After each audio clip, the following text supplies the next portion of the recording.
धरती आनंदित है, गलियां चहक उठी हैं, अयोध्या वासियों के प्रतीक्षारत नेत्र अधीर हो रहे हैं। तो आपकी उत्सुकता को और नहीं बढ़ाते हुए बता दूं कि आज ये आनंद, ये अधीरता और ये प्रतीक्षा है महर्षि वाल्मीकि द्वारा रचित रामायण के लिए, जो उन्होंने अपने सुयोग्य शिष्य लव और कुश को सुनाई थी। आज महर्षि वाल्मीकि स्वयं पधार रहे हैं मेरी अयोध्या में, अपने आराध्य राम की कथा सुनाने, हमें राम की मर्यादा बतलाने।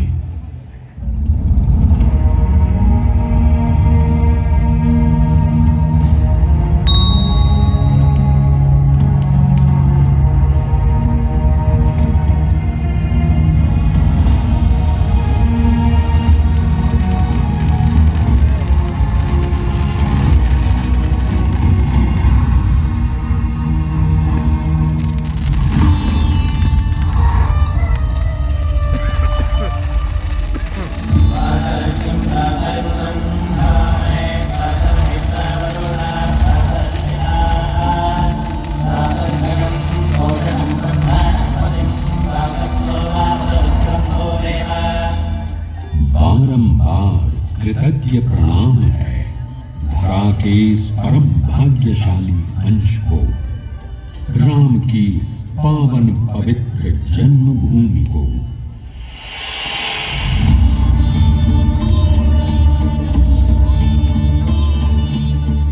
इक्ष्वाकु वंश प्रभवो रामो नाम जनैः श्रुतः, नियतात्मा महावीर्यो द्युतिमान धृतिमान वशी।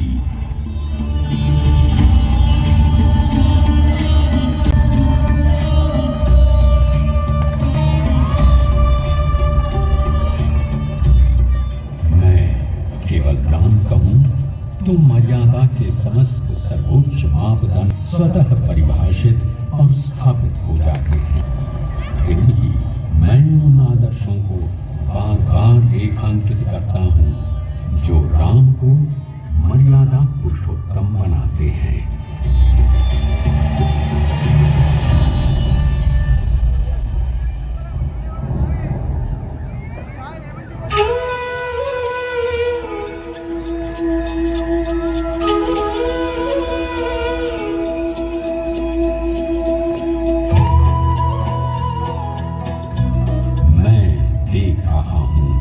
अयोध्या नगरी से देवलोक तक हर्ष की ध्वनियां गूंज उठी हैं।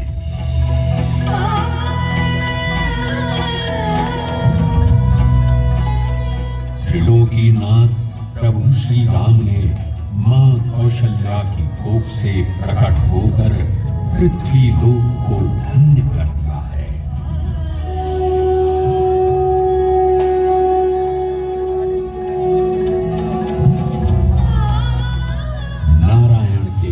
स्वरूप के दुर्लभ दर्शन कर देवी कौशल्या कृतज्ञ हो रही हैं। उनकी बाल लीला देखने को लालायित हो रही हैं। माता की मौन आज्ञा का पालन कर राम आनंदित हो रहे हैं।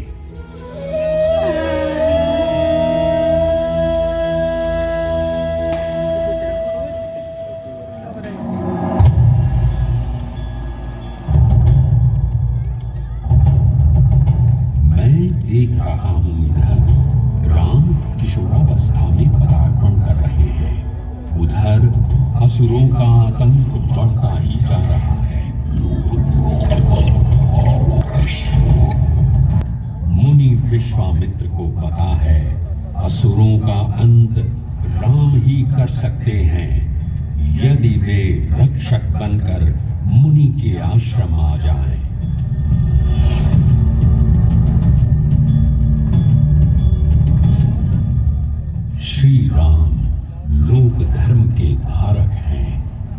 गुरु विश्वामित्र के साथ राम सानिध्य मात्र से परित्यक्त अहिल्या का उद्धार कर स्त्री सम्मान का लोकबोध कराते हैं।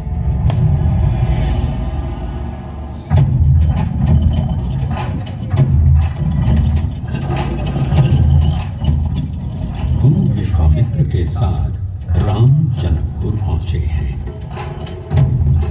वीरता, धीरता, गंभीरता एवं कोमलता, इन समस्त गुणों और आचरणों को एक साथ धारण करते हुए राम दिखते हैं इसी जनकपुर में। मनोहारी छवि से युक्त दो राजकुमार राम एवं लक्ष्मण को देख वाटिका का हर पुष्प कौतूहल में है एवं उत्सुकता में है।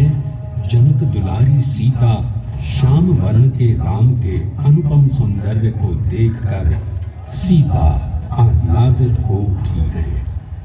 स्वयंवर में शिव धनुष भंग करने वाले को सीता वरण कर लेंगी। हिला सका न जिसे कोई बलशाली, राम ने खंडित कर दिया है पल में उस शिव धनुष को।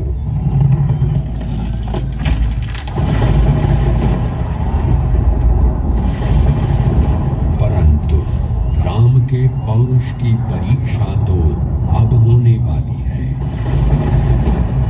परशुराम के क्रोधपूर्ण आवेश को क्रोध से नहीं, कोमलता से ग्रहण करते हैं श्री राम और वीरों की मर्यादा को नई ऊंचाई देते हैं।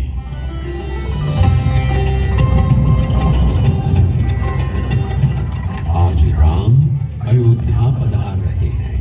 संग में संगिनी सीता है। नगर भर में सीता के सौंदर्य और सिया राम की अनुपम जोड़ी के वर्णन हो रहे हैं। परंतु विधि का विधान तो कुछ और ही संकेत दे रहा है।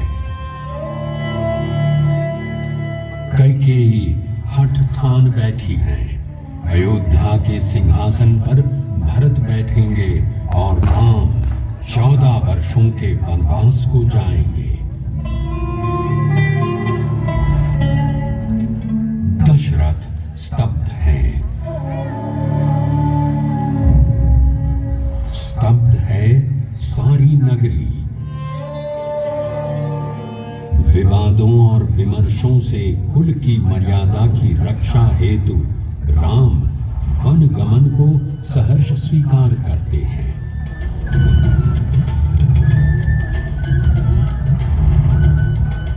प्रसन्नता और अप्रसन्नता के भाव से परे राम नगर छोड़ चल पड़े हैं वन को।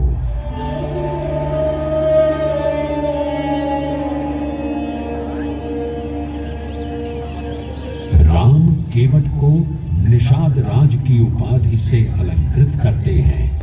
दोनों समान हैं इसका बोध कराते हैं एवं गंगा पार कराने के लिए विनय पूर्वक आग्रह करते हैं। राम मानव समाज में ऊंच नीच के भेद को नकारते हैं। राम चित्रकूट में अपना सुंदर संसार बसा चुके हैं। उधर कुटुंब एवं अयोध्या वासियों समेत भरत राम को मनाने अयोध्या से चल पड़े हैं। चित्रकूट में भरत को परम स्नेह से सिंचित करते हैं राम। राम, सीता और लक्ष्मण ने चित्रकूट से आगे चलकर पंचवटी में जीवन का आनंद ढूंढ लिया है। अब इस राम कथा में मैं राक्षसी कन्या शूर्पणखा का प्रवेश देख रहा हूं। शूर्पणखा के प्रणय निवेदन को तो कोई सामान्य विवाहित पुरुष भी अस्वीकार कर देता। ये तो राम है, तो क्या लक्ष्मण स्वीकार करेंगे शूर्पणखा का प्रणय निवेदन? कदापि नहीं। शूर्पणखा के नासिका विच्छेद के साथ ही शूर्पणखा अध्याय का अंत हो जाएगा, संशय है मुझे।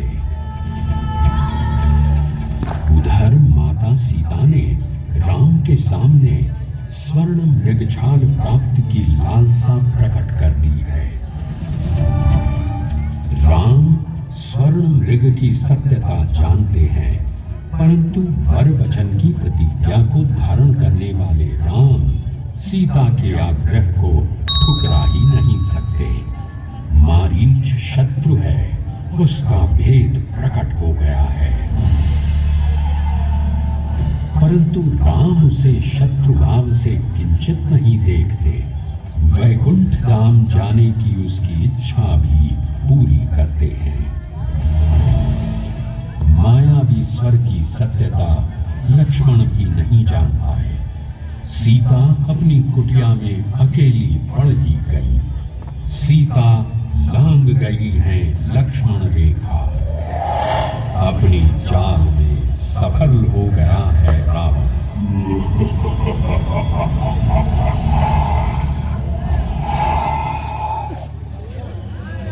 वियोग के क्षण में भी राम न धैर्य खोते हैं न धर्म। पहुंचे हैं शबरी के आश्रम। सीता का पता पूछना तो एक उद्देश्य है ही। शबरी को उनके हीन मनोभाव से मुक्त कराना भी राम का उद्देश्य है। भगवान भी अपने अनन्य भक्तों को ढूंढने की लालसा रखते हैं।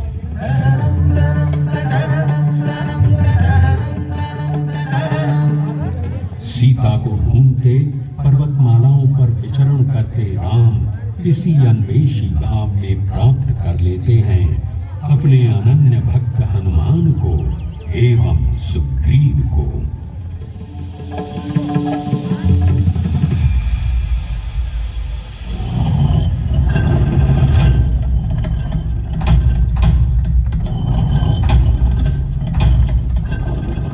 राम काज को आतुर हनुमान सागर पार लंका स्थित अशोक वाटिका पहुंचे हैं, जहां घोर वेदना में घिरी माता सीता राम की मुंदरी पाकर अति विस्मित हैं।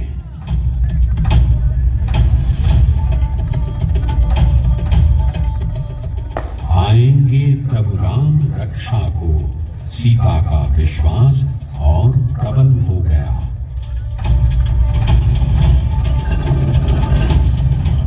रावण राक्षस कुल का है, परंतु साधारण योद्धा नहीं है। ऊपर से उच्च कोटि का प्रकांड पंडित है और शिव का अनन्य उपासक भी।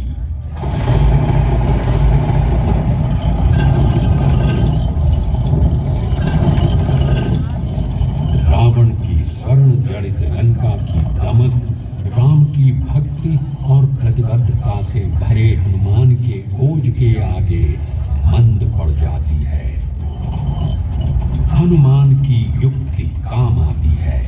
रावण का स्वर्ण भवन एवं स्वर्ण सज्जित लंका जलकर स्वाहा हो जाती है।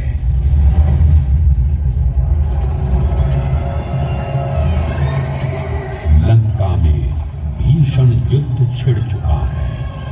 रावण की सेना के एक एक महारथी राम के हाथों मोक्ष को प्राप्त हो रहे हैं, परंतु राम अपने लक्ष्य के प्रति स्पष्ट हैं। राम का लक्ष्य है सत्य की स्थापना।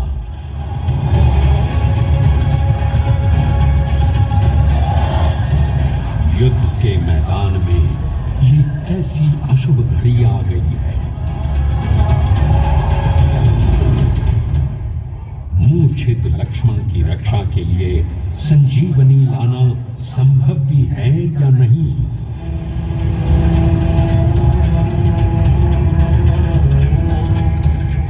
परंतु जो हृदय में धरे है राम की भक्ति, उस हनुमान के लिए क्या संभव क्या असंभव। राम को बोध है रावण के अवगुणों का।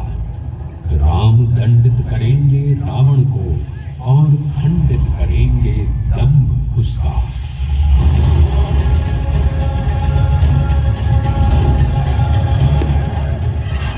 राम की सत्य शक्ति और रावण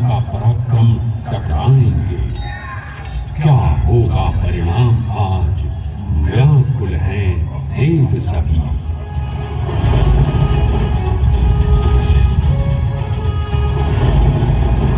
राम ने मारे एक साथ 31 बाण।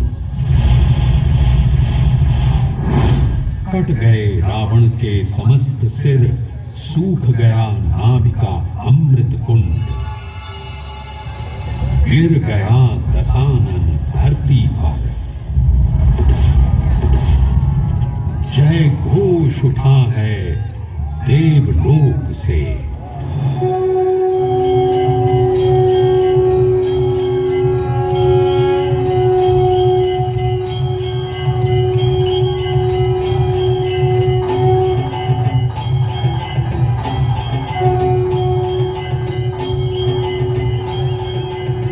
असत्य पर सत्य की विजय स्थापित करते हैं राम। सीता अपने राम को पाकर आज पुनः पूर्ण हो गई है।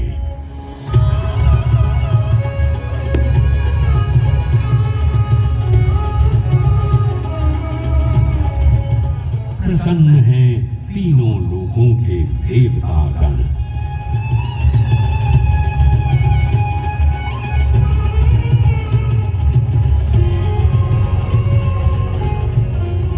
राम की मर्यादा पुनः परिभाषित हुई। मेरी अयोध्या नगरी के अतिशय हर्ष की एक घड़ी आ गई है।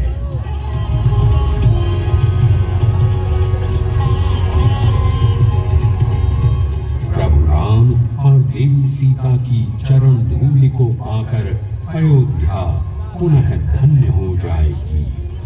धन्य हो जाएंगे अयोध्यावासी।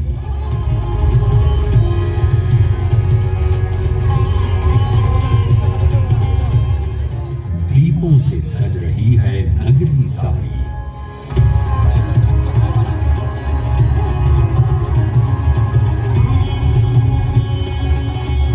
मानो राम के अभिनंदन को अयोध्या की धरती पर उतर आए हों सब ग्रह और तारे।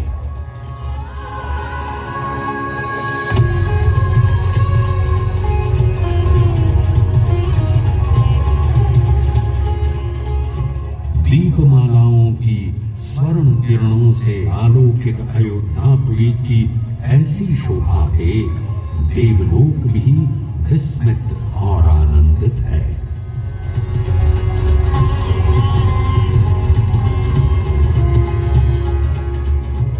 प्रभु श्री राम के स्वागत उत्सव दीपोत्सव के इस उल्लास में गूंज उठी है जय घोष ध्वनियां।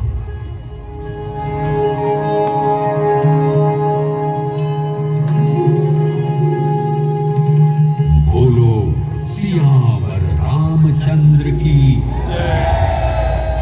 पवन सुत हनुमान की जय। जय दशरथ सुत जय रघुनंदन। जय जय रघुवर जय कौशल्या नंदन। जय जय रघुनंदन जय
कम नहीं देखता है, इमाम भैया तो खरीदेगा।